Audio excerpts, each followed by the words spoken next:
ప్రియమైన దేవుడి బిడ్డలారా, నా ఆధ్యాత్మిక కుటుంబ సభ్యులారా, ఈరోజు దేవుడి యొక్క పరిశుద్ధమైన వాక్యాన్ని ఫాతిమా రెడ్డి బ్రదర్ గారు మనందరికీ వాక్య పరిచర్య ద్వారా అందించడానికి సిద్ధముగా ఉన్నారు. అయితే ఆ బ్రదర్ కోసం ప్రార్థించాల్సిన బాధ్యత మనందరిపైన కూడా ఉంది. ఈరోజు వాక్యాన్ని మనము బ్రదర్ గారు చెప్తూ ఉన్న సమయంలో మనం బైబిల్ తీసుకొని చదవడం ద్వారా, ధ్యానించడం ద్వారా ఇంకా మనం ఆధ్యాత్మికంగా బలపడడానికి ఎంతో సహాయపడుతూ ఉన్నారు. కాబట్టి ఆ బిడ్డ కోసం ప్రార్థించడం మర్చిపోకండి. సో ఈరోజు దేవుడి యొక్క వాక్య పరిచర్యకు ఫాతిమా రెడ్డి అన్నయ్యను ఆహ్వానిస్తూ దేవుడికి సమస్త ఘనత మహిమ ప్రభావములు చెల్లించుకుందాం. ఆమేన్, హల్లెలూయా. యోహాను సువార్త 2వ అధ్యాయము 1వ వచనం నుండి చదవండమ్మా. 3వ రోజున గలిలయలోని కానాపల్లిలో ఒక పెళ్లి జరిగెను. యేసు తల్లి అచ్చట ఉండెను. యేసు ఆయన శిష్యులు ఆ వివాహమునకు ఆహ్వానింపబడిరి. ద్రాక్షారసము తక్కువ పడగా యేసు తల్లి వారికి ద్రాక్షారసము లేదు అని ఆయనతో చెప్పెను. స్త్రీ, అది నాకేమి, నీకేమి, నా గడియ ఇంకనూ రాలేదు అని యేసు పలికెను. ఆయన తల్లి సేవకులతో, ఆయన చెప్పినట్లు చేయుడు అనెను. యూదుల ఆచారము ప్రకారము శుద్ధీకరణకై అక్కడ 6 రాతి బాణలుండెను. ఒక్కొక్క బాణలో 2-3 కడవల నీరు పట్టును. ఆ బాణలను నీటితో నింపుడు అని యేసు వారికి చెప్పెను. అట్లే వారు వారిని అంచుల వరకు నింపిరి. అంతటా ఆయన, మీరిప్పుడు విందు పెద్ద యొద్దకు కొంచెం ముంచుకొని పొండు అని చెప్పగా వారు అట్లే తీసుకొని పోయిరి. విందు నడిపెడి పెద్ద ద్రాక్షరసముగా మారిన ఆ నీటిని రుచి చూసెను. అది ఎక్కడి నుండి వచ్చెనో అతనికి తెలియదు. ఆ నీరు తెచ్చిన సేవకులకు మాత్రము అది తెలియను. కనుక అతడు పెళ్లి కుమారుని పిలిచి, ఎవడైనా మొదట శ్రేష్టమైన ద్రాక్షారసం ఇచ్చును, అందరూ మత్తుగా త్రాగిన పిమ్మట తక్కువ రకపు ద్రాక్షారసము ఇచ్చును, కానీ నీవు శ్రేష్టమైన ద్రాక్షారసమును ఇంతవరకు ఉంచితివి అని పలికెను. ఈ విధముగా యేసు గలిలయలోని కానా అను పల్లెలో తన మొదటి అద్భుతము చేసి తన మహిమను ప్రదర్శించెను. శిష్యులు ఆయనను విశ్వసించిరి. ఇది క్రీస్తు సువార్త. క్రీస్తువా మీకు స్తుతి కలుగును గాక. అమ్మా, చాలా జాగ్రత్తగా ఆలకించండి తల్లి. నేను మరీ చెప్తున్నాను అనుకోవద్దమ్మా. మీ అందరినీ కూడా బ్రతిమాలి చెప్తున్నాను అనుకోండి. ఒక్కరు కూడా లెఫ్ట్ కావద్దు. బైబిల్ ప్రతి ఒక్కరు కూడా తెరిచి చూడండి. ఎందుకంటే చాలా అమూల్యమైన వాక్యాలు. మనం ఈ సమయంలోనే వింటే ఇంకెప్పటికి కూడా మర్చిపోము. దేవాది దేవుడు మనందరి హృదయాలను తెరిచి ఈ వాక్యాన్ని ఆలకించే విధంగా ఆ దేవాది దేవుడు మనల్ని దీవించాలని, ఆశీర్వదించాలని కోరుకుంటున్నాను. చూడనమ్మా, మొదటి వచనం నేను చదువుతాను. 3వ దినమున గలిలయలోని కానాపల్లెలో ఒక పెళ్లి జరిగెను. యేసు తల్లి అచ్చట ఉండెను. యేసు తల్లి అంటే ఇద్దరని కాదమ్మా, అక్కడ యేసు తల్లి అనగా మరియమ్మ గారు అచ్చట ఉండెను అని మొదటి వాక్యంలో రాయబడి ఉంది. చాలా జాగ్రత్తగా వహించండి. ప్రతి అక్షరాన్ని కూడా ఆలకిస్తే మనం ఇన్ని రోజులు విన్నది కానాపల్లి విందు గురించి మనకు తెలుసు కదా అనేది ఒక క్వశ్చన్. కానీ ఇప్పుడు తెలుసుకుంటున్నాం కదా, ఏదైనా కొత్త విషయం తెలుసుకుంటున్నామా దీంట్లో నుంచి? దేవుడు మనకి ఇంకా కొత్తగా ఏమైనా మాట్లాడాలని మనతో ప్రయత్నిస్తున్నాడా అని మనం జాగ్రత్తగా ఆలోచించాలమ్మా.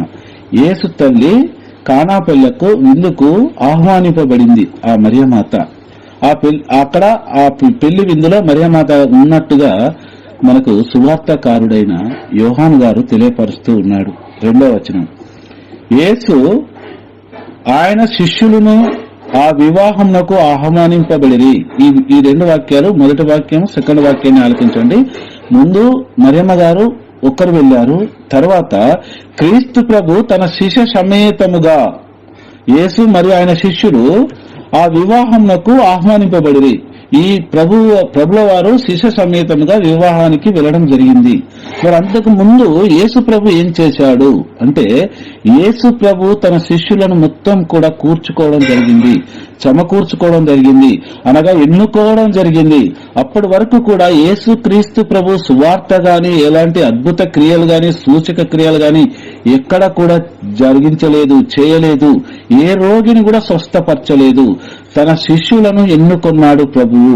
30 సంవత్సరాల వయస్సులో ఈ ప్రభువు తన శిష్యులను ఎన్నుకోవడం జరిగింది. మొట్టమొదటిసారిగా ప్రభు దగ్గరకు వచ్చి, ప్రభువా నేను నీకు శిష్యుని అవుతాను అని అనలేదు ఎవరు కూడా. ప్రభువే వారి దగ్గరికి స్వయంగా వెళ్లి, సముద్ర తీర వెంట కావచ్చు, చేపలు పెట్టేటప్పుడు కావచ్చు, ఎక్కడికైనా వారి దగ్గరికి వెళ్లి, మిమ్మలను నా శిష్యులుగా చేకొనుచున్నాను, స్వీకరిస్తున్నాను అనగానే ఆ ప్రభు వాక్కును ఆలకించిన వాళ్ళు వెంటనే వారి వారి పరికరాలను, వలలను, పడవలను, తల్లులను, తండ్రులను అన్నిటిని కూడా వదిలిపెట్టి ప్రభుని వెంబడించడం జరిగింది. ప్రభు తన 12 మంది శిష్యులను కూర్చుకున్న తర్వాత మొట్టమొదటిసారిగా ఒక శుభకార్యానికి రావడం జరుగుతూ ఉంది. అదే కానాపల్లిలో జరుగు ఒక శుభకార్యము, పెళ్లి విందు. పెళ్లికి రావడం జరుగుతూ ఉంది. 3వ వచనం చూడమ్మా. అతడ ద్రాక్షారసము తక్కువ పడగా యేసు తల్లి అనగా మరియమ్మ గారు వారికి ద్రాక్షారసము లేదు అని ఆయనతో చెప్పెను. ప్రభు చెంతకొచ్చి మరియమ్మ గారు ఈ విధంగా మాట్లాడుతూ ఉన్నారు. ద్రాక్షారసము తక్కువ పడగా అంటే వివాహ విందులో లేని లోటును ఆ తల్లి గమనించడం జరిగింది. అక్కడ ఆ తల్లితో ఎవరు చెప్పారో లేదో బైబిల్ గ్రంథంలో వ్రాయబడి లేదు, కానీ మనం అనుకోవడము, ఈ వాక్యాలను బట్టి అనుకోవడము, ఆ తల్లితో ఎవరు కూడా ద్రాక్షారసం అయిపోయింది, మీరు వెళ్లి యేసు ప్రభుతో చెప్పండి అని అన్నట్టుగా లేదు దైవ బిడ్డలారా. ఆ తల్లి ఆ వివాహ విందులో ఏదైతే లోటుగా ఉందో దాన్ని గమనించగలిగారు. ఆ తల్లికి ఎవ్వరు చెప్పలేదు. వివాహం అనేది సంతోషంగా జరుపుకునేది కాబట్టి చివరికి ఆ వివాహం అనేది సంతోషముగానే ఉండాలి, ఇంకా మహా సంతోషంగా మారాలని ఆ తల్లి మరియ తల్లి తలంచి ఉండి ఉండవచ్చు. కాబట్టి ప్రభు దగ్గరకు వచ్చి ఈ విధముగా మాట్లాడుతూ ఉన్నారు. వారికి ద్రాక్షారసము లేదు అని ప్రభుతో చెప్పాను. ఇక్కడ మనం ఈ వాక్యాన్ని మరొక విధంగా కూడా అర్థం చేసుకోవచ్చు. మాట్లాడము అనగా మనం ప్రభుతో ముఖాముఖిగా మాట్లాడమంటే ప్రార్థన అంటాము. ప్రార్థన అంటే ఏంటి? ప్రభుతో మన ముఖాముఖిగా మాట్లాడుతూ మన విన్నపములను, మన వ్యాధి బాధలను ఆ దేవాది దేవునికి విన్నవించుకోవడమే ప్రభుతో మనం మాట్లాడము అంటాము. అంతేనమ్మా? ప్రార్థన అంటే అంతేనా? ఎవరైనా ఒకరు చెప్పండి అమ్మా. అవునండి కదా, మనం ప్రభుతో మాట్లాడడం ప్రార్థన అంటే. అదే విధంగా ఇక్కడ మరియమ్మ గారు ప్రభుతో మాట్లాడుతూ ఉన్నారు. మొట్టమొదటి ప్రార్థన అంటే అభ్యర్థన కావచ్చు, లేకపోతే మాట్లాడడం కావచ్చు, ప్రార్థన కావచ్చు. మరియమ్మ గారు బ్రతికి ఉన్న దినాలలో యేసు ప్రభువుతో మాట్లాడింది. ప్రార్థన అనగా విన్నవించుకుంది. మొట్టమొదటి విన్నపం దైవ బిడ్డలారా. ఎవరైనా అంటారు ప్రొటెస్టాంట్ సోదరుడు, మరియమ్మ గారు మరణించిన తర్వాత అద్భుతాలు చేస్తున్నారు, కానీ మరియమ్మ గారి మధ్యస్థ ప్రార్థన మీ కథోలిక్కులు ఆశ్రయిస్తున్నారు, కానీ బ్రతికి ఉన్నప్పుడు ఎప్పుడైనా ఆ మరియమ్మ గారు ప్రార్థించారా అని. కానీ ఇక్కడ ఈ వాక్యాన్ని మనం చూపించచ్చు దైవ బిడ్డలారా. ప్రొటెస్టాంట్ సోదరులు కూడా నమ్ముతారు ప్రార్థన అంటే దేవునితో ముఖాముఖిగా మాట్లాడము అని. అదే ఇక్కడ రాయబడి ఉంది ఈ వాక్యంలో. అక్కడ మరియమ్మ గారు మనం అంటే మనం ఆ వాక్యాన్ని తీసుకున్న విధానాన్ని బట్టి, మన ఆధ్యాత్మిక స్థితిని బట్టి ఉంటుంది దైవ బిడ్డలు ఈ వాక్యం. ఎందుకు నేను ఇంతగా ఎక్స్ప్లెయిన్ చేస్తున్నాను ఈ వాక్యం అంటే, మరియమ్మ గారు ఈ లోకంలో జీవించున్న కాలములో తన గురించి కాకుండా పరుల కొరకు, ప్రజల కొరకు ఒక లేమిడి ఏదైతే లోటుగా ఉందో దాన్ని చూపిస్తూ ఆ దేవుణ్ణి విన్నవించుకుంటూ ఉన్నారు, అడుగుతూ ఉన్నారు, ప్రార్థిస్తూ ఉన్నారు. ఏ పేరైనా పెట్టుకోవచ్చు దీన్ని, కానీ మన కొరకు ఆ తల్లి ఆ దేవాది దేవుని అడిగినట్టుగా ఇక్కడ వాక్యం రాయబడి ఉంది దైవ బిడ్డలారా. ఆ రోజు కానాపల్లి విందులో వారి గురించి అడగడం కాదు. ఈ రోజు మరియ తల్లి మన ప్రతి గృహంలో ఉండి కూడా మన కొరకు మనం ఆ తల్లిని అడిగినా అడగపోయినా కానాపల్లిలో ఏ విధంగా అయితే లోటుగా ఉందో ఈ రోజు మన గృహాలలో అనారోగ్యం లేదా, అశాంతితో ఉన్నామా, వ్యాధి బాధలతో ఉన్నామా, అప్పు సమస్యలతో ఉన్నామా, మన పొరుగు వారితో ప్రేమగా మనం ఉండలేకపోతున్నామా, ఇవన్నీ కూడా మన గృహంలో ఉండి ఆ తల్లి గమనిస్తూ ఉంది. దైవ బిడ్డలారా, ఆ తల్లి మన కొరకు ప్రార్థన చేస్తూ ఉంది. ఈ వాక్యం ద్వారా మనం నేర్చుకోవాల్సింది, తెలుసుకోవాల్సింది ఏమిటి అనగా, ఆ తల్లి నా గృహంలో ఉండి నా కొరకు ప్రార్థిస్తూ ఉంది అని నువ్వు ఎప్పుడైతే నమ్మి విశ్వసించగలుగుతావో తల్లి నీ గురించి నా గురించి ప్రార్థన చేస్తూనే ఉంటుంది. దైవ బిడ్డలారా, చూడండి అమ్మ 4వ వచనము. ఇది చాలా ఇంపార్టెంట్ అయిన వచనము. ఇది మనకు అర్థమైనట్లే ఉంటుంది, కానీ అంత సులువుగా అర్థమయ్యే వాక్యం కాదు. ఇలా దైవ రాష్ట్రము ఎంతో నిగూఢమై ఉన్నది, గుప్తమై ఉన్నదమ్మా. మనము అది తెలుసుకునే ప్రయత్నము ఆ దేవాది దేవుని యొక్క మహాకృప వలన మనము తెలుసుకుందాము. అప్పుడు ప్రభు అంటున్నాడు మరియమ్మ గారితో, స్త్రీ అది నాకేమి. ఇది ఫస్ట్ క్వశ్చన్, ఒకసారి క్వశ్చన్ ఇస్తూ ఉన్నాడు. రెండవది వెనువెంటనే నీకేమి, ఇది రెండవ క్వశ్చన్. మూడవది ప్రభు ఏమంటున్నాడంటే నా గడియ ఇంకనూ రాలేదు అని యేసు ప్రభు చెప్పాను. ఇక్కడ 3 రకాలుగా ప్రభు మాట్లాడుతున్నట్టుగా ఈ వాక్యంలో మనం చూడవచ్చు.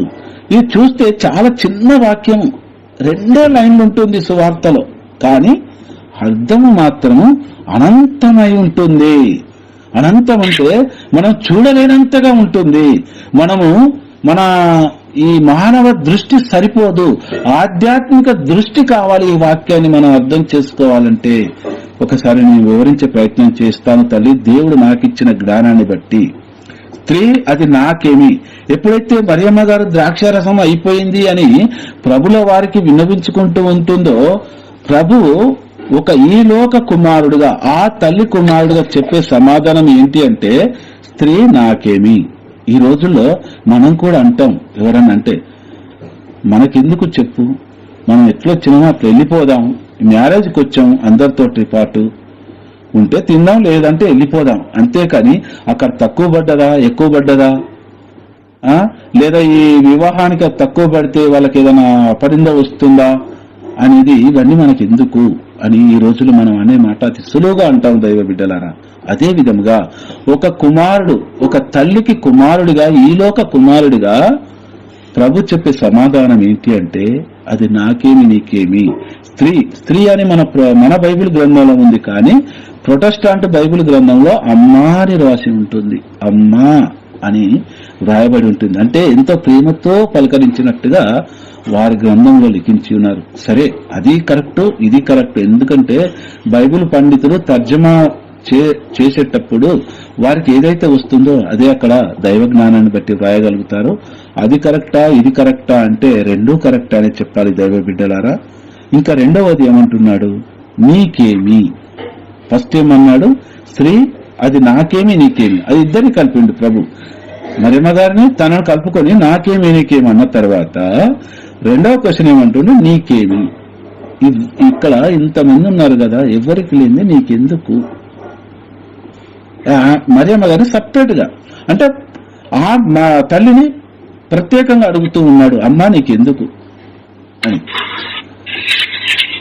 అర్థమవుతుందా అమ్మా నేను చెప్పే మాటలు? ఓకే, థ్యాంక్ యూ అమ్మా. మూడవ మాటగా ప్రభు ఏం పలుకుతూ ఉన్నాడంటే నా గడియ ఇంకనూ రాలేదు. ఇక్కడ చూడనమ్మా, ఒక తల్లికి కుమారునిగా చెప్పే సమాధానం చెప్తూ ఉన్నాడు. మూడవది ఏం చేస్తున్నాడు ప్రభు, నా గడియ ఇంకనూ రాలేదు అంటే ఇది దైవ కుమారుడిగా మాట్లాడు మాటలు. నా గడియ అనేది ఎవరికి? దేవుడు, ఆ దేవుని స్వరూపంలో ఉండి ఆ దేవాది దేవుని యొక్క వాక్కు దేవుడుగా పలుకుతూ ఉన్నాడు మరియమ్మ గారితో. మరియమ్మ గారు విన్నవించుకున్నారు, యేసు ప్రభు ఆలకించాడు. ఒక మనిషి కుమారుడిగా, అంటే ఒక తల్లికి కుమారుడిగా నాకెందుకు నీకెందుకు అని సమాధానం ఇచ్చాడు. రెండవదిగా నీకెందుకు అమ్మా అనేది ఇంకో సమాధానం ఇచ్చాడు. మూడవ సమాధానముగా దైవ కుమారుని హోదాలో ఉండి మాట్లాడుతున్న మాట ఏంటి అంటే, మనిషి కుమారుడు, అప్పుడు మరియమ్మ కుమారునిగా కాదు, దేవుని యొక్క ఏకైక కుమారునిగా మాట్లాడే, సర్వేశ్వరుని యొక్క ఏకైక కుమారుడుగా మాట్లాడే మాట, నా గడియ ఇంకను రాలేదు. చూడండి ఎంత గొప్ప వాక్యాలు ఉన్నాయి, మాటలు అర్థాలు ఉన్నాయో. చిన్నదే లైన్ ఇది, మనము ఆలోచించకపోవచ్చు ఒక్కొక్కసారి. అయితే ఈ కానాపల్లె విందు అనే ఈ సువార్తను ఎంతో మంది గురువులు సువార్త ప్రసంగాలు చెప్పేటప్పుడు మనం విని ఉన్నాము. ప్రత్యేకంగా వివాహ సమయాలలో మాత్రము ఈ సువార్తను విరివిగా చెప్తూ ఉంటారు. కానీ అక్కడున్న పరిస్థితిని బట్టి ఆ వివాహానికి ఎంతవరకైతే ఈ వాక్యాన్ని మనం అందిస్తే సరిపోతుంది అనే విధంగానే గురువులు కావచ్చు, పాస్టర్స్ కావచ్చు, అంతవరకే ఈ వాక్యాన్ని అందించగలిగారు, నేటి వరకు కూడాను. కానీ ఈ వాక్యాన్ని మనం పూర్తిగా విశ్లేషించినట్లయితే ఎంత టైమైనా సమయమైనా సరిపోదు తల్లి. చూడనమ్మా 5వ వచనము, ఆయన తల్లి సేవకులతో ఆయన చెప్పినట్లు చేయుడు అనెను. యేసు ప్రభు దగ్గర నుంచి ఎప్పుడైతే నా గడియ ఇంకా రాలేదు అని అన్నాడో ప్రభు, ప్రక్కనే ఉన్న సేవకులు, ఈ సేవకులు ఎవరు అనగా వీరు సంభాషించుకుంటున్నది అంతయు కూడా ఈ సేవకులు, శిష్యులు అందరూ వింటూ ఉన్నారు అక్కడ. అయితే ఈ సేవకులు ఎవరు అనగా వివాహమునకు హెల్ప్ చేయడానికి, అంటే ఏదైనా పనులు చేయడానికి. మనం ఈ రోజు వివాహాలను చూసినట్లయితే కొందరి పనివాళ్ళను మనం పెట్టుకుంటాము, ఏదైనా పనులు చేయడానికి, నీళ్లు పోయడానికో దానికో అవసరాల నిమిత్తం. అదే విధంగా అక్కడ కొంతమంది సేవకులను ఏర్పరచబడ్డారు. ఎందుకు? వివాహానికి ఏదైనా అవసరం ఉంటే హెల్ప్ చేయడానికి. అలాంటి సేవకుల దగ్గరికి వెళ్లి, అమ్మ తల్లి మరియమ్మ గారు ఏమని మాట్లాడుతున్నారా సేవకులతో అంటే, ఆయన తల్లి అనగా ఇక్కడ యేసు తల్లి అని అర్థం. మరియమ్మ గారు సేవకులతో ఆయన చెప్పినట్లు చేయుడు, ఆయన చెప్పినట్లు అనగా యేసు ప్రభువు చెప్పినట్లు చేయుడు. మరియమ్మ గారు వెంటనే అర్థం చేసుకున్నారు, నా గడియ ఇంకా రాలేదు అంటే అక్కడ జోజప్ప గారికి మరియమ్మ గారికి మాత్రమే తెలుసు ఆయన దైవ కుమారుడని. ఎవ్వరికి కూడా తెలియదు దైవ బిడ్డలారా, ఎవ్వరికి కూడా ఆయన దైవ కుమారుడని తెలియదు.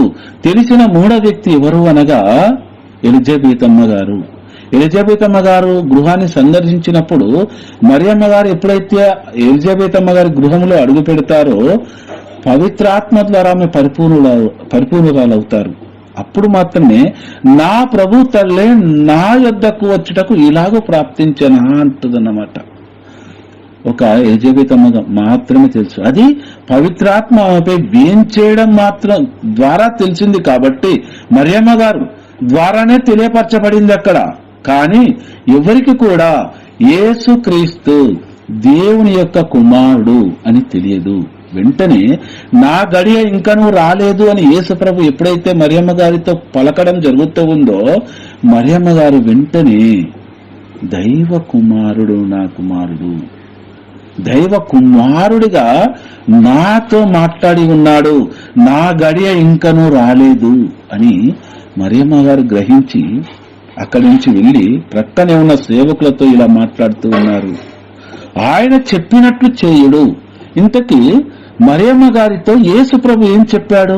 అక్కడ ఏం చెప్పలేదు, నా గడియ ఇంకా రాలేదు అన్నాడు అంతే. కానీ ఇక్కడ సేవకులకు దగ్గరకు వచ్చి మరియమ్మ గారు ఏమని చెబుతూ ఉన్నారు? బాగా ఆలకించండి ఈ తేడాని. ఆయన చెప్పినట్టు చేయుడు అంటుంది మరియమ్మ గారు, కానీ ఇక్కడ అందరూ కూడా ఆశ్చర్యపోతూ ఉన్నారు సేవకులు. మరియమ్మ గారితో ప్రభుల వారు ఏం చెప్పలేదే. అప్పుడు యేసు ప్రభు దైవ కుమారుడని అక్కడ ఉన్న ఇజ్రాయేల్ ప్రజలకు ఎవరికి కూడా తెలియదు. మరియమ్మ గారి కుమారుడు వడ్రంగి అని మాత్రమే, జోజప్ప గారి మరియ యోసేపుల కుమారుడని మాత్రమే సాధారణంగా మామూలు మనలాగా అనుకుంటున్నారు. కానీ ఆయన దైవ కుమారుడని తెలియదు. మరియమ్మ గారిలో విశ్వాసాన్ని చూడాలి దైవ బిడ్డలారా. ఇప్పుడు ఆ తల్లి మన సువార్త గ్రంథాల్లో మనం చదువుతా ఉంటాము, మీరు ఎప్పుడైతే మీ ప్రార్థనలో మీరు ప్రార్థిస్తారో ఇది జరిగింది అని విశ్వసించండి అని మన సువార్తలు చదువుకుంటూ ఉంటాం, ప్రభు మాట వింటూ ఉంటాము. అదేవిధంగా ఇక్కడ మరియ తల్లి యేసు ప్రభుతో మాట్లాడారు, లేదా విన్నవించుకున్నారు, లేదా ప్రార్థించారు. వెంటనే మరియమ్మ గారు అక్కడ విశ్వసించారు, ఇది జరిగింది అని విశ్వసించారు. జరుగుతుందో లేదో అన్నట్లయితే సేవకులతో ఈ మాట మాట్లాడదు ప్రియ దైవ బిడ్డలారా. ఏమంటుంది? ఆయన చెప్పినట్టు చేయుడు అంటే నేను విన్నవించుకున్న విన్నపము దైవ కుమారుడు విని ఉన్నాడు, దేవుడు విని ఉన్నాడు కాబట్టి ఖచ్చితంగా జరిగింది ఇది.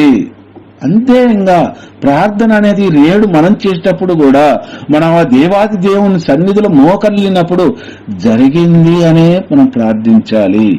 జరుగుతుందో లేదో అని మాత్రము ఎప్పుడైతే మనం రెండు విధాలుగా ప్రార్థిస్తామో ఆ ప్రార్థన ఫలించదు అని మరియమాత చేసిన ఈ ప్రార్థన ద్వారా మనం తెలుసుకోవాలి దైవ బిడ్డలారా. శిష్యులు ఆశ్చర్యపోతూ ఉన్నారు, మరియమ్మ గారితో ఏం మాట్లాడలేదే యేసుక్రీస్తు ప్రభు, ఆయన చెప్పినట్టు చేయుడు అని అంటున్నారేంటి అని వాళ్ళు ఆశ్చర్యపోతున్న సమయంలో మరియమ్మ గారు వారికి వివరిస్తున్న వివరణ ఏంటి అంటే, నేను ప్రభుని విన్నవించుకున్నాను, ప్రభు నా విన్నపాన్ని ఆలకించాడు, ప్రభు నా విన్నపాన్ని ఆలకించాడని మీరు విశ్వసించుటకు ఆయన చెప్పినట్టు చేయుడని మీతో నేను చెప్పుచున్నాను. నా విన్నపాన్ని ఆయన విశ్వసించాడని నేను ఆయన ఆలకించాడని నేను విశ్వసిస్తున్నాను. కానీ మీరు విశ్వసించాలి, నా విన్నపాన్ని ఆయన ఆలకించాడని మీరు విశ్వసించుటకు ఆయన చెప్పినట్టు చేయుడని నేను మీతో చెప్పుచూ ఉన్నాను అని మరియమ్మ గారు సేవకులతో చెబుతూ ఉన్నారు దైవ బిడ్డలారా. అర్థమవుతుందా అమ్మ? ఈ వాక్యం కొద్దిగా మెలికలా ఉన్నా అనిపించినా? Okay, thank you. చూడండి ఎంత గొప్ప వాక్యం ఇది. ఇప్పుడు ఈ రోజు తల్లి కూడా మనతో అదే మాట్లాడుతూ ఉన్నారు. నేను విశ్వసించాను కాబట్టి జరిగిందని మీరు విశ్వసించుటకు ఆయన చెప్పినట్లు చేయడు అని నేను మీతో మాట్లాడుతున్నాను అని ఈ రాత్రికాల సమయంలో మరియమాత మన అందరితో మాట్లాడుతూ ఉన్నారు దైవ బిడ్డలారా. అందుకే మనం జపమాల ప్రార్థన రోజరీ ఎప్పుడు చెప్పుకున్నా కూడా మా కొరకు వేడుకొనండి తల్లి, మా కొరకు ప్రార్థించండి తల్లి మనం అంటూ ఉన్నాము. మనం ఆ తల్లిని వేడుకుంటూ ఉన్నాము. ఆ తల్లి మనతో మాట్లాడే మాట మనం ఆలకించలేకపోతున్నాము రోజరీలో. ఆయన చెప్పినట్టు చేయుడు అంటూ ఉంది ఆ తల్లి. కానీ ఆ మాటను, ఈ సేవకులతో మాట్లాడిన ఈ మాటను అనునిత్యము రోజరీ చెప్పుతూ ఉన్నప్పుడు, లేదా ప్రేయర్ చేస్తూ ఉన్నప్పుడు, ఆరాధన నడిపిస్తూ ఉన్నప్పుడు ఆయన చెప్పినట్లు చేయుడు అనే ఆ తల్లి మాటను మనం ఎంతమందిని ఆలకించగలుగుతున్నాము దైవ బిడ్డలారా? ఒక్కసారి ఆత్మ పరిశీలన చేసుకుందాము. చేసుకున్నట్లయితే ఆ సేవకులతో మాట్లాడినట్టుగానే ఈరోజు నీతో నాతో మనందరితో మాట్లాడుతూ ఉన్నది దైవ బిడ్డలారా. చూడండి మరి తల్లి ప్రార్థన ఎంత గొప్ప ప్రార్థన దైవ బిడ్డలారా. బైబిల్ గ్రంథంలోని ఎవరినైనా చూడండి, ఆ తల్లి చేసిన ప్రార్థన ఈ ప్రార్థన చేసినంతగా ఎవ్వరూ కూడా చేయలేదు దైవ బిడ్డలారా. ఆ తల్లి ప్రార్థన చేసి నేను విశ్వసించాను, అది జరుగుతుంది అని కాదు, జరిగింది, మీరు కూడా విశ్వసించుటకు ఆయన చెప్పినట్టు చేయుడని మీతో నేను మాట్లాడుతూ ఉన్నానని సేవకులతో మాట్లాడుతున్న మాట ఈరోజు మన హృదయాలలో ప్రతిధ్వనించాలి, మారు మ్రోగాలి దైవ బిడ్డలారా. చూడండమ్మా 6వ వచనము. యూదుల ఆచారము ప్రకారము శుద్ధీకరణకై అక్కడ 6 రాతి బాణలుండెను, ఒక్కొక్క బాణలో 2-3 కడవల నీళ్లు పట్టును. మనం సింపుల్ గా ఈ 6 రాతి బాణాల గురించి ధ్యానించుకుంటే అక్కడ 6 రాతి బాణాలు ఉన్నాయి. వాక్యంలో రాయబడినట్లుగా 2 లేక 3 కడవల నీళ్లు పట్టును అని రాయబడింది. 2 కడవలు అనగా ఒక కడవ వచ్చి నేటి కాలంలో మనం చూసుకున్నట్టయితే 20 లీటర్లు, 2 కడవలు 40 లీటర్లు, 3 కడవలు అయితే 60 లీటర్లు. అంటే ఈ 6 కడవలలో కూడా సుమారుగా 300 లీటర్ల నీళ్లు పడతాయని అక్కడ దాని అర్థం. యూదులకి ఆచారాలు ఎక్కువ. వాళ్ళు ఏంటంటే అది ఆ 6 రాతి బాణాలు, ఖాళీ రాతి బాణాలు ఉండడానికి కూడా కారణం ఏంటి అంటే వాళ్ళు ఏదైనా కూడా వివాహ విందు కావచ్చు, దేవాలయ ఆచారాలు పాటించడం కావచ్చు, ఎంతో శుద్ధంగా పాటిస్తూ ఉంటారు వాళ్ళు. ఇప్పుడు ఈ నేటి రోజుల్లో మనం గమనించినట్లయితే విలేజ్లకు వెళ్తే కొన్ని ప్లాస్టిక్ డ్రమ్స్ ఎక్స్ట్రా తెప్పించి పెడతాం. ఏదైనా అవసరం ఉంటుందేమో నీళ్లు నింపుకోవడానికనే దేనికైనా ఎక్స్ట్రా అవి వాడినా వాడపోయినా ఉన్నట్టుగా ఈ వివాహ విందులో కూడా ఈ 6 కొత్త రాతి బాణాలను అక్కడ ఉంచడం జరిగింది. అవసరమైతే వాడుకోవచ్చు, లేదా పక్కనే అలాగే ఉంటాయి అన్నట్లుగా. అప్పుడు ఆ 300 లీటర్లు, సుమారుగా 300 లీటర్లు పట్టే ఈ 6 రాతి బాణాలు అక్కడ ఉండడం జరిగింది. రాతి బాణాల గురించి ఎందుకు నేను వివరిస్తున్నాను అంటే యేసు ప్రభు నీటిని ద్రాక్షారసంగా మార్చడం జరుగుతుంది. అసలు యేసు ప్రభు ఎన్ని లీటర్ల వరకు నీటిని ద్రాక్షారసంగా మార్చాడు అని తెలియడం కోసము ఈ 6 రాతి బాణాల గురించి మీకు తెలియజేయడం జరుగుతుంది. దైవ బిడ్డలారా, చూడండి అమ్మా 7వ వచనము, ఆ బాణలను నీటితో నింపుడు అని యేసు వారికి చెప్పెను. అట్లే వారు వారిని అనగా రాతి బాణలను అంచుల వరకు నింపిరి. మరియమ్మ గారు ఆయన చెప్పినట్లు చేయని చెప్పారు, వెళ్లిపోయారు. వెళ్లిపోయిన తర్వాత జరుగుతున్న సందర్భం ఇది. ప్రభువు ఆ సేవకుల దగ్గరకు వచ్చి ఈ విధంగా మాట్లాడుతూ ఉన్నాడు, ఆ బాణలను నీటితో నింపుడు. చూడండి, ఆజ్ఞ ఇస్తున్నాడు వారికి అని యేసు వారికి చెప్పాను. వారు ఏం చేశారు? అట్లే అంచుల వరకు అంటే పొర్లిపోయే విధముగా 6 రాతి బాణలను నీటితో నింపడం జరుగుతూ ఉంది. 8వ వచనం చూడండమ్మా. అప్పుడు ఆయన అనగా క్రీస్తు ప్రభువు, మీరు ఇప్పుడు విందు పెద్ద యొద్దకు కొంచెం ముంచుకొని పోండు అని చెప్పగా వారు అట్లే తీసుకొని పోయి. చూడండి దైవ బిడ్డలారా, యేసు ప్రభువు నోటిలో నుండి వెలువడు వాక్కు ఎంత శక్తివంతమైందో మనం ఇక్కడ చూడొచ్చు. సృష్టిలో నుండి శూన్యంలోని సృష్టిని సృష్టించిన వాక్కుకున్న శక్తి ఇక్కడ మనం కళ్ళారా చూడొచ్చు దైవ బిడ్డలారా. ఏంటి అంటే ఆయన అక్కడ ప్రార్థన చేయలేదు. 2 చేతులు ఆకాశం వైపెత్తి శిరస్సు పైకెత్తి, ప్రభువా యెహోవా దేవా ఈ నీటిని ద్రాక్షారసంగా మార్చు అని ఎలుగెత్తి ప్రార్థించలేదు దైవ బిడ్డలారా. కేవలం ఒకే ఒక మాట ఆయన మాట్లాడింది ఏంటి? ఈ రాతి బాణలను నీటితో నింపుడు, అంతే. కానీ మరియమ్మ గారు విన్నవించుకున్నదేంటి? ద్రాక్షారసము ఈ వివాహ విందులో కొదువగా ఉన్నది. చూడండి దైవ బిడ్డలారా, మన వాక్యాన్ని ఎంతగా ధ్యానిస్తే మనకు అంతలా అర్థమవుతూ ఉంది. ఇది నిధి లాంటిది. మనం ఎంతగా తవ్వుకుంటూ ఉంటే మనకంతగా ఒక పసిడి నిధి దొరికినట్లుగా నువ్వు బైబిల్ గ్రంథంలో ప్రతి అక్షరాన్ని నువ్వు క్షుణ్ణంగా ఎంతగా ధ్యానిస్తావో, ఎంతగా చదువుతావో, ఎంతగా చదివిన వాక్యాన్ని విశ్వసిస్తావో, అప్పుడు నీవు తవ్వుకున్న కొద్ది నిధి ఎలా అయితే బయటకు వస్తుందో నీకు జ్ఞానం అలా ఇస్తాడు దేవుడు. దైవ బిడ్డలారా, వాక్యాన్ని అర్థం చేసుకునే జ్ఞానాన్ని, ధ్యానించే జ్ఞానాన్ని, పరులకు తెలియపరిచే జ్ఞానాన్ని, దాని సువార్తను నీకు నాకు మనందరికీ కూడా ప్రసాదిస్తాడు దైవ బిడ్డలారా. వెంటనే ఆ సేవకులు కొంచెము యేసు ప్రభు సెలవిచ్చిన ప్రకారము, ఆజ్ఞ ఇచ్చిన ప్రకారము కొంచెము ద్రాక్షారసాన్ని తీసుకొని విందు పెద్దకు తీసుకువెళ్లడం జరుగుతూ ఉంది. విందు నడిపెడు పెద్ద ద్రాక్షారసంగా మారిన ఆ నీటిని రుచి చూచెను. అది ఎక్కడి నుండి వచ్చనో అతనికి తెలియదు. ఆ నీరు తెచ్చిన సేవకులకు మాత్రమే అది తెలియను కనుక అతడు పెళ్లి కుమారుని పిలిచి ఆ విందు పెద్ద రుచి చూచాడు. రుచి చూసిన తర్వాత ఆ ద్రాక్షారసము ఒక రుచి చాలా అరుదుగా దొరుకుతూ ఉంది. ఆ ద్రాక్షారసము ఆశ్చర్యపోయి వెంటనే పెళ్లి కుమారుణ్ణి సరాసరి పెళ్లి కుమారునే పిలిచి ఆ పెళ్లి కుమారుతో ఇలా అంటూ ఉన్నాడు, ఎవడైనాను మొదట శ్రేష్టమైన ద్రాక్షారసం ఇచ్చును, అందరూ మత్తుగా త్రాగిన పిమ్మట తక్కువ రొక్కపు ద్రాక్షారసం ఇచ్చును, కాని నీవు శ్రేష్టమైన ద్రాక్షారసం ఇప్పటి వరకు ఉంచితివి అని పలికెను. పెళ్లి కుమారునికి కూడా తెలియదు అది ఎక్కడి నుంచి వచ్చిందో, కానీ ఈ వివాహం నడిపే విందు పెద్దకి మాత్రము అది అతి శ్రేష్టమైన ద్రాక్షరసం అని తెలిసింది దైవ బిడ్డలారా. వెంటనే ఆశ్చర్యపోయాడు.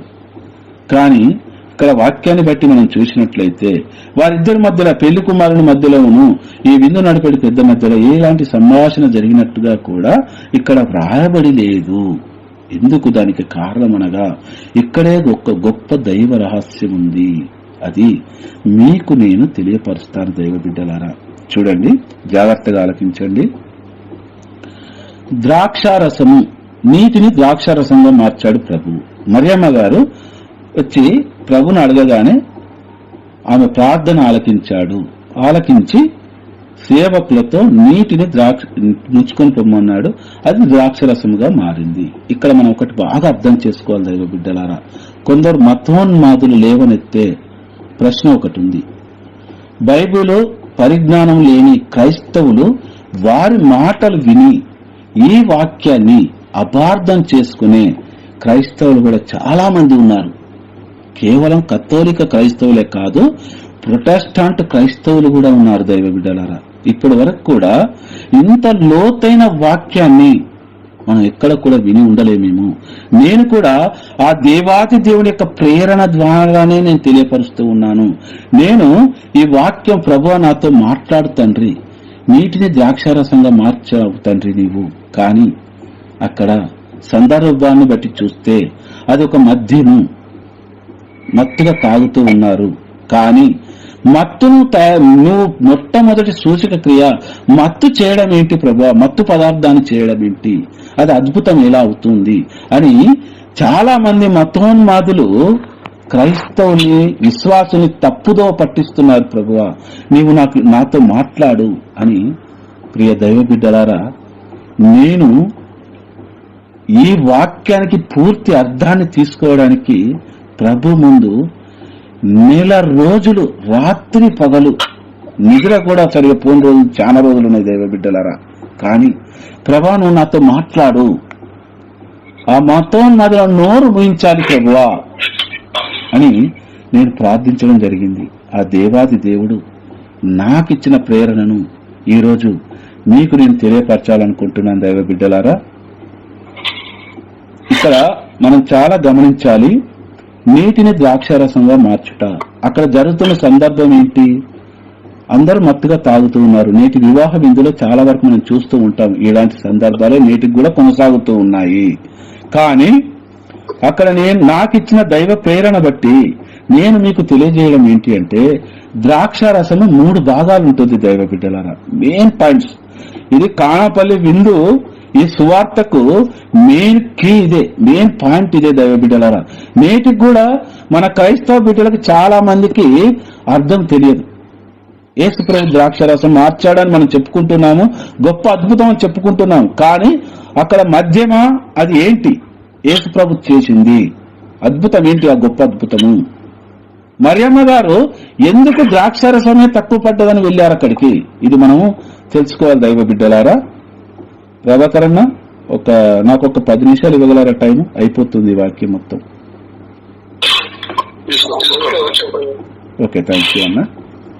అయితే దైవ బిడ్డలారా ఆలకించండి. ఆనాటి ఇజ్రాయేల్ ఆచారాలు మీకు కొన్ని తెలియపరుస్తాను. ఇజ్రాయేలుకు యూదులకున్న ఆచారాలు ఎవరికి కూడా ఉండవు దైవ బిడ్డలారా. వారు ఏంటంటే ఇంటిలోకి వెళ్ళి బయటకు వెళ్ళారా, మరుక్షణమే అంటే ఒక్క నిమిషంలో మళ్ళీ లోపలికి వచ్చారా, వచ్చినప్పుడు ఖచ్చితంగా కాళ్ళు చేతులు కడుక్కొని లోనికి వెళ్ళాలి గృహంలోనికి. అంత నిశ్చిష్టగా వాళ్ళ ఆచారాలు పాటించేవాళ్ళు. మనం పరిచయాలు ఇవన్నీ మనం చూసినట్టయితే బైబిల్ గ్రంథంలో మనకు చాలా చక్కగా రాయబడి ఉన్నాయి. అదేవిధంగా సమయం లేదు కాబట్టి నేను ఎక్కువ ఎక్స్ప్లెయిన్ చేయను వాళ్ళ ఆచారాల గురించి. సింపుల్ గా అర్థమయ్యేలా చెప్పుకుంటూ వాక్యంలోనికి వెళ్తాను. కాబట్టి దైవ బిడ్డలారా, ఆ రోజు ప్రథమ ఫలము ఇజ్రాయేల్ ప్రజలకు ముఖ్యమైన పంటలు 3 ఉంటాయి. యవధాన్యపు, మరియు ద్రాక్ష పంటలు మరియు గోధుమ పంటలు. వారి జీవనోపాధి కూడా అదే దైవ బిడ్డలారా. కానీ ఇక్కడ ఒక ద్రాక్ష తోట యజమాని ద్రాక్ష పండు కోత సమయం వచ్చినప్పుడు అతను ఎంతో నిశ్చిష్టగా ఉండాలి. ప్రథమ ఫలము యెరూషలేము దేవాలయంలో అర్పించాలి. మద్యం సేవించిన వారు ఆనాటి కాలంలోనే ఈనాటి కాలంలో కూడా ఆలయంలోనికి ప్రవేశించకూడదు అనే నియమము యెహోవా దేవుడు మోషే ద్వారా ఇవ్వబడింది. చూడమ్మా, డిస్టర్బెన్స్ వస్తుంది ఎవరు. కాబట్టి దైవ బిడ్డలారా, 3 రకాల ద్రాక్షరసం ఉంటుందని మనం గమనించాలి. మొట్టమొదటి ద్రాక్షరసం గురించి మీకు వివరిస్తాను నేను. ఆ రోజు కాలంలో మనం ప్రథమ ఫలముగా పంట కావచ్చు, మందలోది కావచ్చు, ఏదైనా కావచ్చు, మన ప్రథమగా ఈ రోజు వస్తే మన సాలరీ కావచ్చు, ఏదైనా సరే అది శుద్ధ మనసుతో శుద్ధులముగా ఉండి పరిశుద్ధులముగా ఉండి అర్పించాలి దేవుడికి. మొట్టమొదటిది ద్రాక్షరసం గురించి మనం మాట్లాడుకుందాము. అప్పుడు ఎప్పుడైతే ద్రాక్ష కోతకొచ్చిన సమయంలో ఆ కోత కూలీలు కూడా వాళ్ళు పారే నీళ్లు, జీవము గల నీరు అంటాము, అంటే పారే నీళ్లు తీసుకొని వచ్చి వాళ్ళు స్నానమాచరించాలి.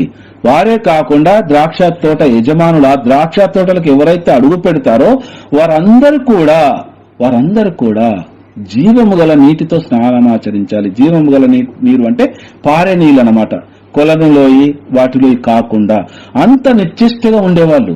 స్నానం చేసి పాదరక్షలు ధరించకుండా ద్రాక్ష తోటలో ఆ గుత్తులు ఆ ద్రాక్ష తోటలో ఉన్నప్పుడే వాటికి అన్ని ఒక చోట తెంపి కుప్పబోయకుండా శ్రేష్టమైన పండు, అందులో శ్రేష్టమైన పండు కొన్ని ఎంపిక చేసుకుని ఆ కూలీలు త్రెంచిన తర్వాత గానుగ ఏదైతే ఉంటుందో ద్రాక్ష పండ్లు త్రొక్కించే గానుగ కూడా అదే నీటితో కడిగి, ఆ పండ్లను శుభ్రంగా అదే నీటితో కడిగి వాటిని గానుగలో తొక్కించి ద్రాక్షారసం తీసిన తర్వాత ప్రథమ ఫలముగా యెరూషలేము దేవాలయంలోనికి తీసుకెళ్లి దేవునికి ప్రథమ ఫలముగా అర్పించేవారు. ఇది మొట్టమొదటి ద్రాక్షారసము. ఈ ద్రాక్షారసము 1-2 రోజుల కంటే ఎక్కువ రోజు నిల్వ ఉండదు దైవ బిడ్డలారా. తర్వాత పులుస్తూ ఉంది, పులిసిన తర్వాత చేదెక్కుతూ ఉంది. దీన్ని మనం ఒక వాక్య భాగంలో ఎక్కడ చూడగలుగుతామంటే, యేసు ప్రభు దాహము అని అన్నప్పుడు ఇసోపు కొలకు ఒక స్పంజిని ముంచి తలిగించి అక్కడ ఉన్న ద్రాక్షారసాన్ని యేసు ప్రభుకు అందించడం జరుగుతూ ఉంది. అది పులిసిన ద్రాక్షారసము, చేదెక్కిన ద్రాక్షారసం అని మనం సువార్త గ్రంథాల్లో చదువుతూ ఉంటాం. అలాంటి ద్రాక్షారసం అది ఎక్కువ రోజు నిల్వ ఉండదు. అది దేవునికి మాత్రమే అర్పితము చేసే ద్రాక్షారసము. ఇది మొట్టమొదటి ద్రాక్షారసము. ఈ ద్రాక్షారసమే యేసు ప్రభు మొట్టమొదటి సూచక క్రియగా చేసి ఉన్నాడు. సూచక క్రియ అనగా అద్భుతమని అనవచ్చు మనము. సూచకము అంటే నేను చేసే మొట్టమొదటి అద్భుతము అని అక్కడ అర్థము. అంటే ఇది మనకు దేని సూచిస్తూ ఉంది అంటే యేసు ప్రభు యొక్క రక్తానికి సూచకగా ఉన్నది. యేసు ప్రభు యొక్క రక్తం అని చెప్పడం లేదు దైవ బిడ్డలారా, చాలా జాగ్రత్తగా వినండి వాక్యము. ఆ సూచకగా మీరు ఈ కాంచి సేవించినది ఇవన్నీ కాదు, నా రక్తం ముందు మీరు సేవించబోతూ ఉన్నారు. దానికి సూచకనే ఈ నీటిని ద్రాక్షారసంగా మార్చడము అని ఒక సూచక క్రియ దైవ బిడ్డలారా. మన వాక్యాన్ని చదివినట్టయితే యేసు ప్రభు మొట్టమొదటి సూచక క్రియ చేసెను అని రాయబడి ఉంటుంది. దాంట్లో ఈ అర్థం మిళితమై ఉంటుంది దైవ బిడ్డలారా. ఇది చాలా సూక్ష్మమైన అర్థము, మన కంటికి కనబడదు. ఇది మన ఆలోచనకు కూడా రాయదు దైవ బిడ్డలారా. కానీ దేవుడు ఈ రోజు ఈ వాక్యాన్ని ఆలకించి అర్థం చేసుకుని అదృష్టంకి అరువులుగా మనం ఎన్నుకున్నాడు దైవ బిడ్డలారా. అందుకు మనం ఆ దేవాది దేవునికి మనం స్తోత్రం చెప్పాలి, వందనాలు చెప్పాలి. ఇకపోతే 2వ ద్రాక్షారసము. అప్పుడు ఎప్పుడైతే ఈ ప్రథమ ఫలం తీసిన తర్వాత ఈ కూలీలు వాళ్ళు నిశ్చిష్టగా ఉండాల్సింది ఏం లేదు, వాళ్ళు ఇష్టం వచ్చినట్టు ప్రవర్తించవచ్చు. ఈ రోజు కాలంలో లాగానే మొత్తం ద్రాక్ష పళ్ళన్నీ తెంపి ఒక చోట పోసి గ్రేడ్ చేసి అందులో కొన్ని మేలైన ద్రాక్ష పండ్లు, నాసిర ద్రాక్ష పండ్లు 2 విభజించి వాటిని కడిగి వాటిని తొక్కించి ద్రాక్షారసంగా తీసి వాటిలో ఇంకా మరికొన్ని ఆ రోజు కాలాన్ని బట్టి మరికొంత కెమికల్ ని అందులో యాడ్ చేసి దాన్ని ఏం చేస్తారంటే దైవ బిడ్డరా పులియబెడతారు. పులియబెట్టి దాన్ని కొన్ని రోజులు పులియబెట్టిన తర్వాత ఎప్పుడైతే తాగితే మత్తు వస్తుందో అన్ని రోజుల దాకా పులియబెట్టిన తర్వాత దాన్ని తీసి అమ్మడం జరుగుతూ ఉంది. అది 2వ రకపు ద్రాక్షారసము. ఇక 3వది అతి తక్కువ రకపు ద్రాక్షారసము. ఇది తాగగానే వెంటనే దాని విలువ కూడా తక్కువ ఉంటుంది. అది తాగగానే మనిషికి వెంటనే మత్తిస్తుంది. 3 రకాల ద్రాక్ష రసాలు ఉంటాయి. అందుకే వివాహం పెద్ద ఇలా అంటాడు, ఎవడైనా ముందు శ్రేష్టమైనది ఇస్తారు, నువ్వు ఇప్పటివరకు శ్రేష్టమైనది ఎలా ఉంచావు అంటే నువ్వు ఉంచిన దానికంటే కూడా ఇది ఇంకా శ్రేష్టమైంది, ఇది నీకు ఎక్కడి నుంచి వచ్చింది అన్నట్టుగా ప్రశ్నిస్తాడు పెళ్లి కుమారుని. అర్థమవుతుందా అమ్మ వాక్యము?